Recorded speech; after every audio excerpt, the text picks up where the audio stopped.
Marriage is a strange thing. You spend years believing you know someone, thinking the foundation you built together is unshakable. You memorize the way they speak, the way they move, the little tells that hint at what is left unsaid. You convince yourself that if something were off, you would notice. That if your wife was slipping away, you would feel it. I used to believe that. Not anymore. That night, I should not have been there. My plans had fallen through. An old buddy canceled on me at the last minute, leaving me with an evening to myself and a nagging feeling I could not quite put my finger on. I was not ready to go home, so I figured I would grab a meal at one of those places my wife was always talking about. Not just any place. Her place. The restaurant she could not stop raving about. The one she swore had the best atmosphere, the best food, the best everything. She came here often with her friends. At least, that was what she told me. The second I stepped inside, something shifted. It was subtle, like the air had changed, thickened somehow, like I had just walked into something I was not meant to see. The lights were dim, the tables spaced apart just enough for hushed conversations. The kind of place built for stolen glances and quiet whispers. I was looking for an open table when I saw her. At first, my brain refused to register what was right in front of me. My wife, sitting across from someone in the glow of candlelight. Not one of her friends, not a co-worker, a man, no, a waiter. The realization hit me hard, like a punch straight to the gut. I knew him. Young, mid-20s, the kind of guy with that effortless charm, the kind that made women feel special just by looking at them. I had seen him before, the times I had come here with her. He had taken our orders, refilled our drinks, probably even smiled at me while he was making my wife laugh behind my back. And the way they looked at each other now, it was not casual. She was angled toward him, fingers lightly tracing the stem of her wine glass, the same way she used to do back when we were first dating. She laughed at something he said. Not that polite, forced kind of laugh, but the real kind. The kind that came easy. The kind that felt familiar. His hand rested on the table, too close to hers, like he had every right to be there. Her eyes flicked toward him, lingering just a moment too long. Heat spread through my chest. Slow at first, then fast, igniting something deep inside me. I was not the type of man to jump to conclusions. But I was not a fool, either. And this was not innocent. This was not some harmless meal between acquaintances. This was something else. I stood still, my mind racing through possibilities. Maybe I was overreacting. Maybe it was bad timing. But then she reached for her glass, and her fingers brushed against his, just for a second, just long enough. Something inside me snapped. My jaw clenched. My fists curled at my sides. I could hear my heartbeat pounding in my ears. Every instinct screamed at me to move, to march over there and demand answers, to grab that smug bastard by the collar and put an end to whatever this was. But I held back. Not yet. I stepped back, staying near the entrance, watching, waiting. Every muscle in my body was tense, coiled, but I did not move. I needed to see how deep this ran. And then she turned. For a split second, our eyes met across the dimly lit room. Her entire body tensed. Her face went pale. Her lips parted like she wanted to say something, but no sound came out. She was caught. She knew it. I knew it. The moment dragged on, thick and suffocating. I could see the panic flickering in her eyes, the way her mind was scrambling for a way out. And then she moved. She shot up so fast her knee hit the table, rattling the silverware. Her wine glass tipped over, deep red spilling onto the white tablecloth. The sharp sound of glass shattering cut through the quiet hum of the restaurant. Heads turned. Conversations halted. I took a step forward, slow, deliberate. The waiter's eyes darted between us, wide and uneasy. He was not grinning anymore. My wife opened her mouth, maybe to call my name, maybe to offer some flimsy excuse. I did not care, because at that moment, the only thing that mattered was what happened next. The whole restaurant had gone silent. People were not just glancing over, they were staring. Forks frozen halfway to mouths, drinks untouched. Even the faint music in the background seemed to have faded, drowned out by the weight of what was happening. And there she was, my wife, standing next to the table, stiff as a statue, like a thief caught in the act. Her lips moved, but no sound came. The waiter, her little secret, had gone pale, his hands twitching slightly, like he was waiting for something. For her to fix it, for me to turn and leave, for this to somehow be a misunderstanding. But it was not. I was not going anywhere. The fire in my chest had spread now, sinking into my bones, making my hands itch to do something, anything to release the fury burning inside me. My breathing was steady, controlled, but every muscle in my body was wound tight. I took another step forward, my boots heavy against the polished floor. My wife flinched like she thought I might hit her. I would not. I was not that kind of man. But I was the kind of man who did not let betrayal slide. She finally spoke, her voice barely above a whisper. It is not what it looks like. I almost laughed. Not what it looks like. That was the best she could come up with. A man does not lean in that close unless he is comfortable. A woman does not laugh like that unless she has been laughing like that for a while. A man does not reach for her hand unless he is sure she will not pull away. It was exactly what it looked like. I said nothing at first. I let the silence hang between us, let her squirm under the weight of it. I wanted to see her struggle, to watch her grasp for a lie she knew would not work. She took a shaky step forward, her voice more desperate now. I held up a hand. Enough. I did not need to hear her finish that sentence. The silence stretched a little longer, thick with something ugly and heavy. And then it hit me. She was not sorry for what she had done. She was sorry she had been caught. Her eyes darted to the other diners, embarrassment creeping up her face. Not guilt, not shame, just the humiliation of being seen. Something twisted inside me at that realization. The waiter, who had been silent up until now, shifted uncomfortably. He cleared his throat, like that would somehow make things less awkward, like he thought I might let this slide. I turned my gaze to him. He tensed under the weight of it. Good. This was not a man who had made a mistake. This was a man who knew exactly what he was doing. I wanted to break him. Not physically. That would have been too easy, too simple. I wanted him to feel something worse. I tilted my head slightly, my voice dangerously calm. How long? He hesitated. Wrong move. I took another step forward, close enough to see the sweat forming at his hairline. He was trying to play it cool, but his hands gripped the edge of the table a little too tightly. My wife spoke before he could. Her voice cracked, but she forced herself to keep talking. It was nothing really. We were just talking. Talking, right? Because candlelit dinners and lingering touches were just how people talk these days. I let out a slow breath, shaking my head. She really thought I was an idiot. I turned back to the waiter, and for a split second, I caught something in his eyes. Not fear, arrogance, like he still thought he had the upper hand. And just like that, my temper snapped. I grabbed the edge of the table and flipped it. Glass shattered. Plates clattered. Silverware scattered across the floor. Gasps rang out from nearby tables. Someone let out a sharp cry. My wife jerked back, her hands flying to her mouth. The waiter shot to his feet so fast his chair scraped against the tiles. I squared my shoulders and stared him down, my breath coming hard and fast. Let him say something. Let him make a move. Let him prove just how much of a man he really was. He did not. He just stood there, stiff, his hands raised slightly like he was surrendering to the cops. Coward. I leaned in, lowering my voice so only he could hear. You think you are something special? My tone was sharp, cutting. You think you're the first? You think you will be the last? His throat bobbed as he swallowed hard. I did not need to hit him. I could see it in his eyes. He was already breaking. He was nothing. Just another nobody who thought he could take what was not his. And my wife? She was just another woman who thought she had found something better. But the truth is, the grass is never greener. It is just the same damn shade wherever you stand. I could hear someone rushing toward us. The manager, his hands up, his face nervous, moving like he was stepping in to defuse a bomb. Across the room, a waiter had a phone pressed to their ear, probably calling security. I was not sticking around for that. I turned to my wife. She was trembling now, her lips pressed so tightly together they had lost their color. Her eyes were glassy, tears threatening to fall. I did not care. Whatever we had, whatever we were, was gone.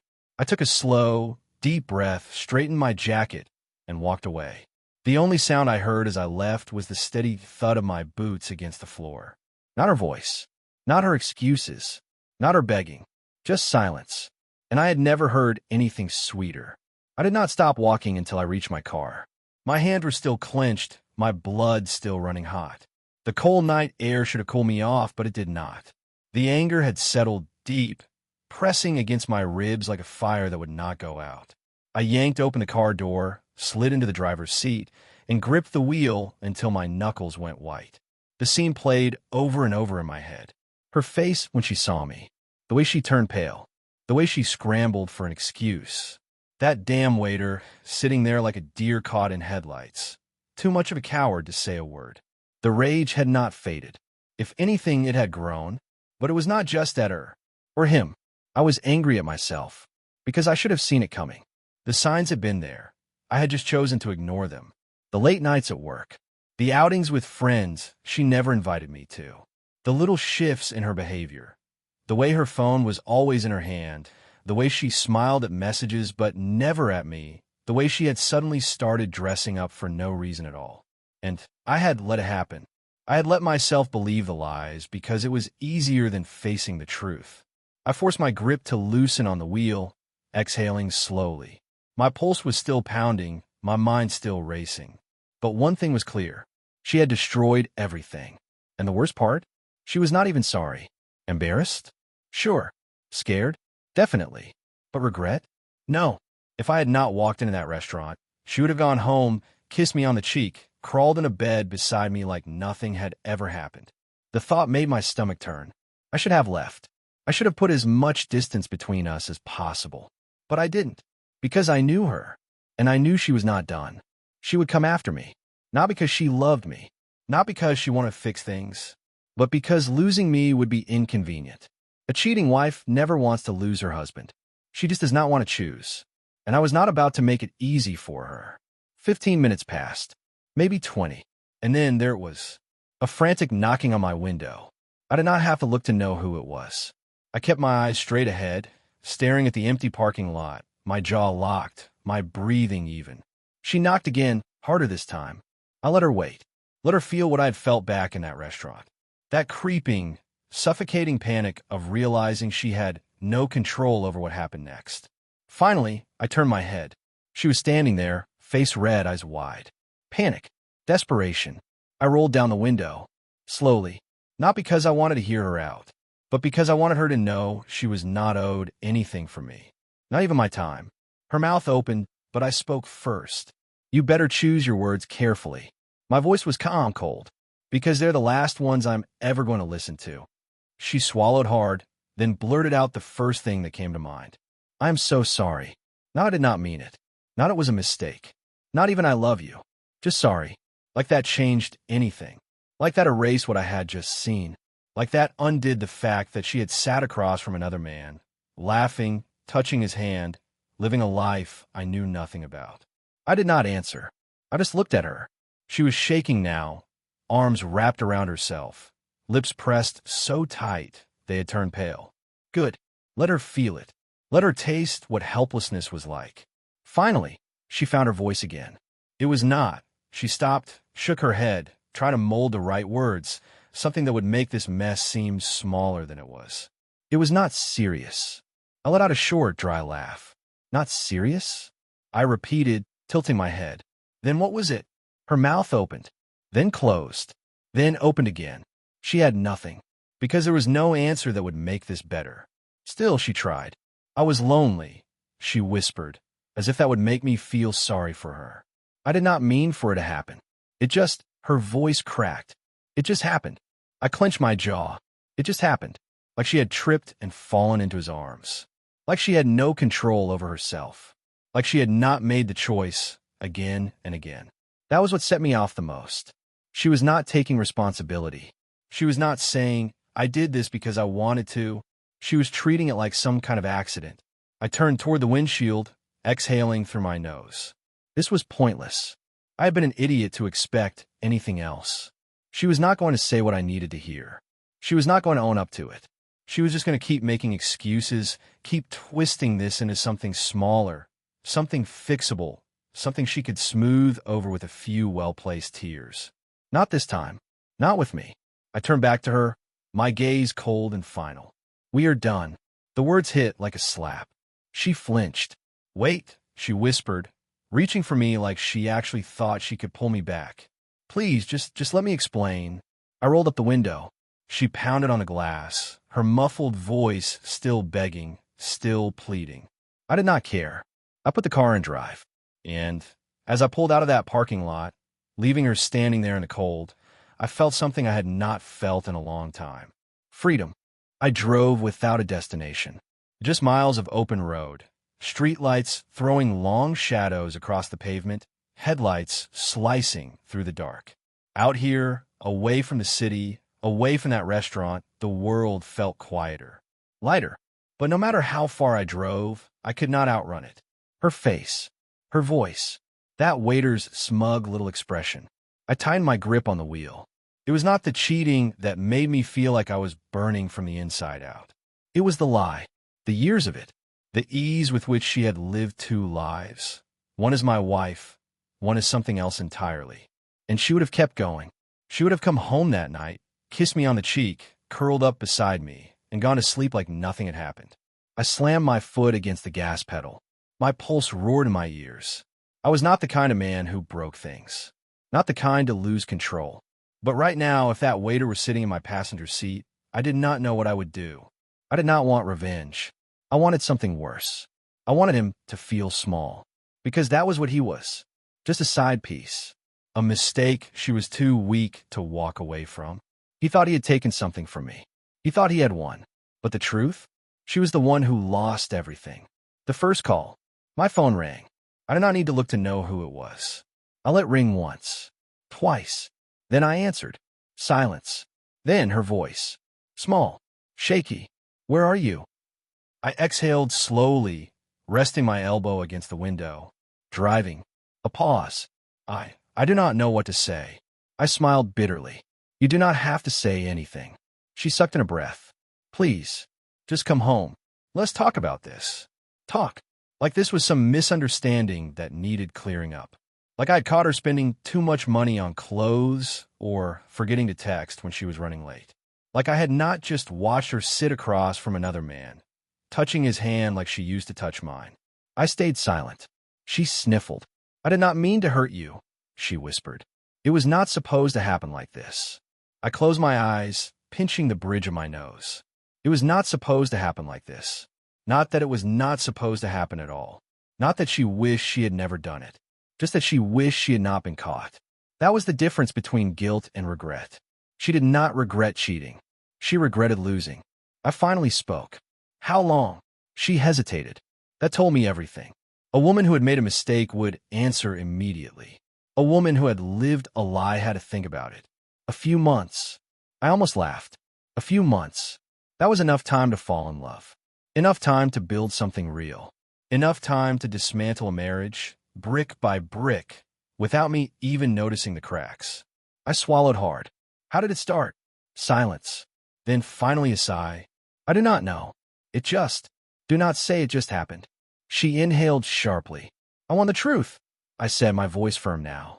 Not excuses. Another shaky breath. I liked the attention. There it was. The truth. Ugly. Simple. Honest. I let it hang between us. There was never a plan, she continued, her voice raw. I was not looking for it. He flirted, and I flirted back, and one day he asked if I wanted to grab a drink after work, and I do not know. I just said yes. And then I kept saying yes. She kept saying yes. Every dinner, every lie, every night she came home and looked me in the eye and pretended to be my wife. She was choosing him, over and over again. And now, suddenly, she wanted to talk. I messed up, she choked out. But I love you. I do. I almost admired the audacity. I leaned back in my seat, staring at the road stretching ahead. You love me? Yes, she whispered. I nodded slowly. And did you love me when you went to that restaurant with him? Silence. Did you love me when you let him kiss you? More silence. I let the quiet stretch, let her sit in it, let her drown in it. Then I sighed. You know what is funny? I said, if you had just told me you wanted out, I would have let you go. A sharp inhale. I did not want out. Yes, you did. I cut her off. You wanted both. You wanted the marriage and the excitement. You wanted a husband to take care of you and a boyfriend to make you feel wanted. More silence. And in that silence, we both knew there was no coming back from this. She was not crying anymore. She was not begging, because she knew I was right. She had spent months balancing between two lives, dipping her toes in both, never thinking about the moment when everything would come crashing down. I let out a slow breath, staring at the night sky through my windshield. I'm not coming home. A strangled sound escaped her lips, like she had been holding onto the hope that I would say something else. Something that would let her pretend this was not over. Please, she whispered. I know I do not deserve another chance, but I hung up. I dropped my phone onto the passenger seat. The screen lit up almost immediately. Another call. I did not answer, because there was nothing left to say. I drove for hours. Not because I was lost. I knew exactly where I was. I just did not know where I was going. But I knew one thing, it was not home. Because home did not exist anymore. Home had been a lie wrapped up in warm sheets, in morning coffee, in the scent of her perfume lingering in the hallway. It had been in the way she called my name from the other room, in lazy Sunday afternoons on the couch, in the unspoken promise that she was mine. Except she was not. Maybe she never had been. The thought made my stomach turn. How long had I been blind? How many nights had I lain beside her, completely unaware that her thoughts, her heart, were somewhere else? I glanced at my phone. 6 missed calls. Her name glowing on the screen. A few text messages below it. I did not read them, because I already knew what they would say. Some variation of I did not mean to hurt you, or we can fix this, or please, just talk to me. Empty words. She had months to talk to me. She had months to tell me she was unhappy. Months to admit that she wanted something else. Months to end things before she turned our marriage into a joke. But she did not, because that would have required honesty. And a woman who cheats is not just a liar. She is a coward. The first stop. I did not stop driving until I saw the neon glow of an all-night diner. It was nearly empty. A couple of truckers nursing their coffee in a booth. An old man flipping through a newspaper at the counter. I slid into a seat near the window. The waitress, a woman in her 50s with tired eyes and a notepad in her hand, walked over. What can I get you? She asked, chewing gum slow and lazy. I opened my mouth, then hesitated. What did I even want? I had not eaten since lunch, but I was not hungry. I was not anything. Coffee, I said finally. She nodded and walked away. I leaned back in the booth, rubbing a hand over my face. The night kept replaying in my mind. Her laugh at the restaurant table, the way she reached for her wine, the way her fingers brushed against his, the way her whole body froze when she saw me standing there. I should have seen it coming. But hindsight was a cruel bastard. The waitress returned, setting a steaming cup of coffee in front of me. Need anything else? I shook my head. Just the coffee. She lingered for a second, eyes scanning my face. Then, as if she could see something in me that I did not say out loud, she simply patted the table once and walked away. I took a sip. Too hot, too bitter, but I barely tasted it, because my mind was somewhere else. And that is when my phone rang again. Her name. I stared at the screen. I could have let it go to voicemail again. Could have blocked her number. Could have thrown the damn thing out the window and never looked back. Instead, I answered. I did not say anything. For a few seconds, neither did she. Then, finally, I know you hate me. I stayed silent. She sniffled. I deserve it. I know I do. Damn right. Her voice cracked. I just do not want to lose you. I exhaled slowly, staring down at my coffee. There it was. The truth. She did not regret what she did. She regretted the consequences. You lost me the second you said yes to him, I said. My voice was quiet, steady, dangerous. She let out a shaky breath. Please, just tell me what I can do. What do you want? I almost laughed. What did I want? I wanted my wife back. I wanted my marriage back. I wanted my life back. But I was not getting any of those things. I leaned back in the booth, exhaling through my nose. You want to know what I want? I asked. Yes, she whispered. I took another sip of coffee. I want you to remember this moment, I said. Every time you think about me. Every time you wonder why you are alone. Every time you reach for your phone and almost call me. I let the words settle between us. I want you to remember that I was willing to give you everything, and you threw it away for a cheap thrill. Silence. Not even a sniffle now. I waited to see if she would fight, if she would own it, if she would say something, anything, that would make me believe she was truly sorry. But all I got was silence, and that told me everything. I hung up, blocked her number, and for the first time that night, I felt something close to peace. The final decision. I stayed at the diner for another hour, sipped my coffee, watched the old man flip another page of his newspaper, watched the truckers pay their bill and leave. And then, when the clock ticked past 2 in the morning, I finally stood up. The waitress walked by as I grabbed my jacket. "You all right, hon?" I met her eyes. I thought about lying, about saying, "Yeah, I am fine." But instead, I gave her a small, tired smile. "I will be." She nodded like she understood. I left the 20 on the table and stepped outside. The air was cooler now, the wind carrying the scent of rain. I stood by my car for a long time, staring up at the sky. The stars were out, clear, bright, endless. And as I breathed in the cold night air, I realized something. I was not angry anymore. Not at her, not at him, not even at myself. Because at the end of the day, this was not my failure. It was hers. She was the one who had to live with the choices she made. And me? I had one choice left. To start over. To walk away. To let the past burn and never look back. And as I got into my car, turned the key, and pulled back onto the highway, I knew one thing for certain. I was never going home again. The weight of it all pressed down on me. The kind of exhaustion that no amount of sleep could fix. So I did not fight it. I laid back, staring at the ceiling. And for the first time since I had seen her in that restaurant, I let myself close my eyes. I woke up hours later, sunlight leaking through the thin motel curtains. It took me a second to remember where I was. And why. The emptiness beside me was not a surprise, but the lack of pain was. I sat up, rubbing a hand over my face. Checked my phone out of habit. 10 more missed calls. A couple of texts, too, all unread. I deleted them without looking. Then, for the first time since I walked out of that restaurant, I allowed myself to think. What was I supposed to do now? I could go back home, pack up my stuff, make things official. Or I could walk away completely, start fresh, leave her to deal with the wreckage she created. It should have been a harder decision, but it was not. Because when someone betrays you like that, when they look you in the eyes and still choose to lie, there is nothing left to salvage. She had made her choice, and now I was making mine. I called my lawyer. It was early, but he picked up on the third ring. This better be important. It is. A long sigh. What is going on?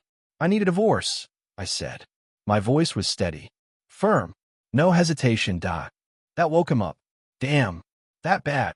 Worse. He did not ask for details. He did not need to.